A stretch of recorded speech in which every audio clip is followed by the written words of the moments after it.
guys! Welcome again to another vlog. So, kumusta kayo? Bago pa lang kayo sa channel na to at saka kung mahilig naman kayo sa mga halaman, pakilambing naman po sa inyo, pakisubscribe yung ating YouTube channel and then pakiclick na rin yung ating bell button para ma-notify kayo pag may mga bago akong videos na ina-upload. Ang video na to ay share ko sa inyo kung ano yung mga garden hacks or yung mga gamit ko dito sa aking garden kasi marami ako nakikita sa aking mga vlog na nagtatanong ko ano yung mga ginagamit ko pang gawa ng plant pot, yung mga ginagamit ko pang hold ng ating mga plants. So, ito na po yung video na to. So, ito lang naman yung mga gamit ko sa aking mga plants. Lalo na dun sa mga bagong kariripot or bagong propagation. Ito yung mga gamit ko. Maraming nagtatanong sa mga vlog ko, ano yung mga stick na ginagamit ko dun sa aking mga plants. And then, saan ko daw din nabibili. So, ito na po yung vlog na to. Para sa inyo ito. So, ayan siya guys. Ito yung nabili natin. Nabili ko lang naman siya sa SM. So, nabili ko siya kahapon. Hey guys, nandito tayo sa supermarket. Ayan siya. So, sa mga nagtatanong po doon sa nilalagay ko sa stand sa aking mga plants. Ito po siya guys. Oh. Ito siya. Ayan. Party balloon stick po or holder ang tawag dito. Ayan oh. Ito yung gamit natin. Para mga wandasin yung laman nito. Kita niyo yung mga maliliit na balloons. Ito yung holder nila. Ayan, oh. Ayan. So, yan yung ginagamit ko. Lalo na dun sa mga maliliit na mga plants. Huwag niyong gamitin to sa mga malalaki kasi asin tutumba din to. Maliit kasi siya. And then, ito naman yung isa. Balloon stick. Din siyang mga ganyan, oh. Hindi ko siya tinapon. Baka may mga times na pwede ko siyang gamitin kaya hindi ko siya talaga tinatapon. Ito yung ginagamit ko na stick. So, nagawa ko pag maliliit yung mga plants na tinatanim ko, pinuputol ko siya. Ayan, oh. Dali lang naman to putulin. Pag ganun lang, oh. Ayan. Ito yung bago kong tinanim na agloniman na orange na stardust. As in dami talaga nagtatanong dito. Pag ganun siya, oh. Para hindi sila magkahiwalay, ang ginagawa ko, tinutusok ko siya dyan. Tapos, ito naman sa kabilang side. Ayan. So, pinapasok ko siya dito para hindi matumba yung ating plants bagong kataganin. Ayan. Ganyan lang. Kung bago pa lang tanim yung mga plants natin or bagong ka-propagate, diba, madali silang matutumba, madali din silang madami yung kanilang mga dahon. Kailangan natin silang protektahan. Ayan. So, minsan nga, naglalagay ako ng papel dito. Nilagyan ko siya ng papel para hindi talaga mag-drop yung kanilang mga dahon. Ayan siya. Dati kasi, ginagamit ko yung barbecue stick. Pasensya po, napakaingay na aking background. Kaya nga, mahirap talaga mag-vlog pag maingay yung background kasi hindi ka nakaka-focus dun sa mga sinasabi mo. Lalo na sa akin na hindi gano'n nakapagsalita ng Tagalog. Isip ko pa kung ano yung sasabihin ko sa inyo. Kung ano yung sasabihin ko na sa Tagalog. Kung mag-English naman tayo, sasabihin na trying hard. So, ayan. Okay lang na Tagalog na lang kahit bulol-bulol yung pag-Tagalog natin. Hope na naintindihan ninyo rin ako. Pasensya po. Balik tayo dito. Yung barbecue stick, yan yung ginagamit ko noon. Pero ang problema sa barbecue stick, madali siyang masira or madali siya, tawag sa Bisaya, bukbuk yung mga insekto na pumapasok dun sa mga kahoy. So, minsan din inaanay, lalo na dito sa akin kasi nasa highland kami. Ang problema dito is anay, kaya mahirap na gumagamit ako ng mga kahoy-kahoy dito sa aking garden. Kaya itong garden ko, dati kahoy yung ginamit ko. As in, inanay talaga, nasira talaga yung aking garden. Nag-change ako ng mga metals. So, ito na yung ating gamit. Ganda siya para sa ating maliliit na plants. Yung stick balloon naman yung gagamitin natin. Dalawa yung gagamitin ko dito. Ito, nabili ko lang to ng 50 or 60. Nabili ko siya sa SM guys ha. Kung malayo kayo sa SM at saka sa mga bilhan nito, pwede kayong mag-check sa Lazada or sa Shopee kasi meron din mga binibenta dyan para i-ship na lang sa inyo, di ba? Mag-click na lang kayo, then ship na lang din sa inyo yung mga gusto niyo yung bilhin. And then ito naman yung gamit kong stick para dun sa aking umuulan na talaga. Ito medyo mahal siya pero gas saka matibay. So maganda siya dun sa mga malalaking plants, lalo na dun sa mga matagal nyo na plants tapos na natutumba. Maganda to. Sa mga taga Cagayan de Oro, nabili ko lang to sa DIY. So, ayan siya guys, oh. Ayan. So, yan yung stick na ginagamit natin. Ayan. Sa mga nagtatanong kung ano yung ginamit kong hair layering, ayan siya. Ito yung mga cup ng milk tea or pwede din kayong bumili ng ganyan. Mura lang naman yung ganito. So, nakita ko nagbebenta nito sa Lazada, so pwede niyo i-check. May iba't ibang size nito, kaya i-check niyo talaga yung sizes ng inyong bibilhin. Pero kung ito naman, pag naubusan ako ng ganito, yung balloon stick natin, ginaganyan ko para sa dalawa, nilagay ko dyan para matibay. Ayan. Ayan siya, oh. So, ayan sa mga early ring natin.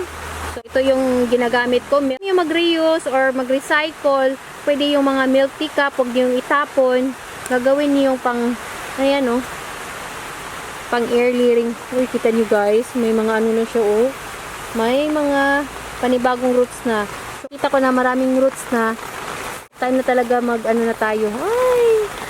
Successful yung ating early ring propagation, oh. Ayan. Diba? So, may mga roots na, panibagong roots. Ayan na muna natin dyan kasi marami pa kong gagawin. Saka ito din, may nagtatanong sa akin kung saan ko daw nabili itong ating mat. So, ito yung ginagamit ko para pang-extend dun sa ating mga plant stand or sa ating mga plant racks para maganda yung patungan sa ating mga pots. So, ito siya guys, oh. Ayan. So, ito yung matting ng mga aso. Yung nilalagay sa cage nila para patungan nila. Dati mura lang to. Nabili ko lang to ng mga 200 plus. Sa ngayon, may mga 300 to 400 plus na yung mga ganito. Depende din siguro sa klase, no, sa kakapal ng materials nila. So, yan yung ginagawa ko, oh. Panglagay ko dyan sa aking plant stand para level yung paglalagyan ko ng aking mga pots. So, ayan sila. Ayan. May ibang mat din tayo dito. Ibang klase din to. Napakaganda nito kasi meron na siyang paa. Ayan siya, oh. Dalawang size ito. 5 inches at saka 8 inches. Itong nabili ko is 8 inches. So, kita niyo naman siya kung gaano kaganda, oh. Nakaganda dito kasi masisilayan mo yung mga plants mo. Lalo na sa akin. Alam niyo naman, hindi ako gaano mataas. Maliit lang po tayo. Kaya, lang na ganito siya kababa para madali ko silang makita. Samantalang kung nasa itaas, hindi ko sila madungawan. Ano ba? Madungawan? Ano ba sa Tagalog yun? Basta, ayun. Nabili ko to dito lang sa CDO Online Market. So, kung taga Cagayan de Oro kayo, pwede kayo mag-check dun sa ating CDO Online Market. Nabili ko lang to. And then, meron ako nakitang ganito sa pit shop. May nagbebenta din dun sa sa SM pit shop. Nasa mga 500 plus yung ganitong size. So, gusto ko pa nga mag-add ng ganito. Then, meron akong bago na table dito. Ito yung ginagamit ko ngayon pang vlog. At saka kung magtatanim ako, ito yung ginagamit ko. Fold. Nakagandaan dito kasi napo-fold siya, oh. Ayan. Kung maliit lang yung area ninyo at saka yung garden ninyo, maganda itong mga table na napo-fold. Pagkatapos na magtanim or mag-vlog kayo, pwede niyo ilagay lang sa gilid. Nabili ko lang yan sa Ace Hardware dito sa SM Cagayan de Oro. So shoutout pala doon kay Jade. Thank you so much pag-assist dito sa ating mini table. Thank you so much to Jade. Siya po yung nag-assist sa atin dito sa Ace Hardware Cagayan de Oro. So galing tong ating table sa kanya. Thank you. Pila na lang po si John Lo, oh. Then ito din siya guys. Ito ang ating pinaglagyan dito sa ating mga caladium. So, ito yung ginagawa ko. Nilalagyan ko siya ng tubig para maintain yung moisture ng ating mga caladium. Lalo na dito sa ating mga caladium, gusto talaga nila na palaging moist yung kanilang soil. So, pag maglagay ka ng tubig, hanggang dito lang, oh. So, ito, naubusan tong tubig. So, ngayon, may nagtanong sa atin kung saan ko daw to nabili. Ito yung, alam mo yung mga food tray na nilalagyan ng pagkain para kain yung mga catering. Ito yung ginagamit nila. So maganda siya kasi hindi siya madaling masira. So na to, 1 year and a half na to sa akin. Ganito pa rin siya, oh. Naulan na, nainitan. Ganda siya kasi matibay siya. So yan yung ginagamit ko. Katulad din dito. Ayan, oh. Ayan. Pinatong ko muna sila dito. Kasi hindi pa talaga ako tapos dito mag-arrange dito sa ating garden kasi nag-iisa lang ako. Wala akong katuwang kasi si Tito umuwi pa sa probinsya namin, so wala pa akong katuwang dito. Ayan, so yan yung mga tray na pinaglalagyan ko ng ating mga caladium. naman, ito yung gamit kong plant pole. Ayan yung mga plant pole natin. Oh, ayan siya, oh. So, yan yung mga ginagamit ko dun sa aking mga plant pole kasi matitibay siya. Dito tayo kasi umuulan. Alam, ginagawa kong plant pole kasi gusto ko lang talaga na puti, tapos matibay. So, meron naman, pwede naman yung mga screen yung bibili natin. Kaso, kasi mag-spray pa ako, maglagay pa ako ng tint. Kailan ko pa ng puti para maging puti lang. Kasi gusto ko talaga puti yung aking mga pots, mga plant pole. So, kaya naghanap talaga ako ng puti. So, ngayon, yung ating plant pole na yun yung panghangiran ng mga binibenta dun sa market, yung sa mga tindahan, tapos binibitayan nila ng mga bibili nila or abubot nila. Yun, tapos lang, kinupil lang namin ng kapatid ko. Medyo mahirap siya itupi, pero tibay naman siya para sa ating mga plants. Ito din yung ginawa natin na frame dito sa ating platycerium. May nagtatanong kung ano daw tong puti na nilagay natin dito. So, yan yung ginawa namin ni Tito. Nakagawa ko ng vlog dyan. Yan yung mat ng dog. Yung pinakita ko sa inyo kanina. And then, ito yung ginamit din namin. Hindi ko alam kung anong pangalan nito. Ito yung edge yung binili namin sa City Hardware. Isang pligo or isang stick. Yung ganito, isang stick yan. Ayan, oh. Piliinin nyo yung plastic. Ito plastic siya, guys. Hindi siya kahoy. So maganda siya kasi hindi siya nabubulok. Dito natin nilagay siya sa outdoor natin. So kahit naulanan siya, hindi nabubulok. So piliin niyo yung hindi kahoy. Mayroon akong stand pa dito, oh. Ito yung organizer ng mga cable wire. So matatanggal to, guys, oh. Ayan. Matatanggal to. Gagawin ko pa yung plant pole. So, gagawa pa ako ng plant pole dyan. So, hindi ko pa yan nagamit. And ito naman yung gamit nating plant pole dati. So, ito PVC to. Ito yung, nakagawa na ako ng vlog dito. PVC to. Pinuto lang namin. Tapos, ito naman, ito yung Cocorup. Alam kung mayroon pa bang binibenta dito sa Cagayan de Oro. Pero, baka sa inyong lugar mayroong binibenta niyan. Or sa Shopee, sa Lazada, mag-check lang kayo. Or sa marketplace ninyo, baka meron na binibenta nito. Ayan, oh.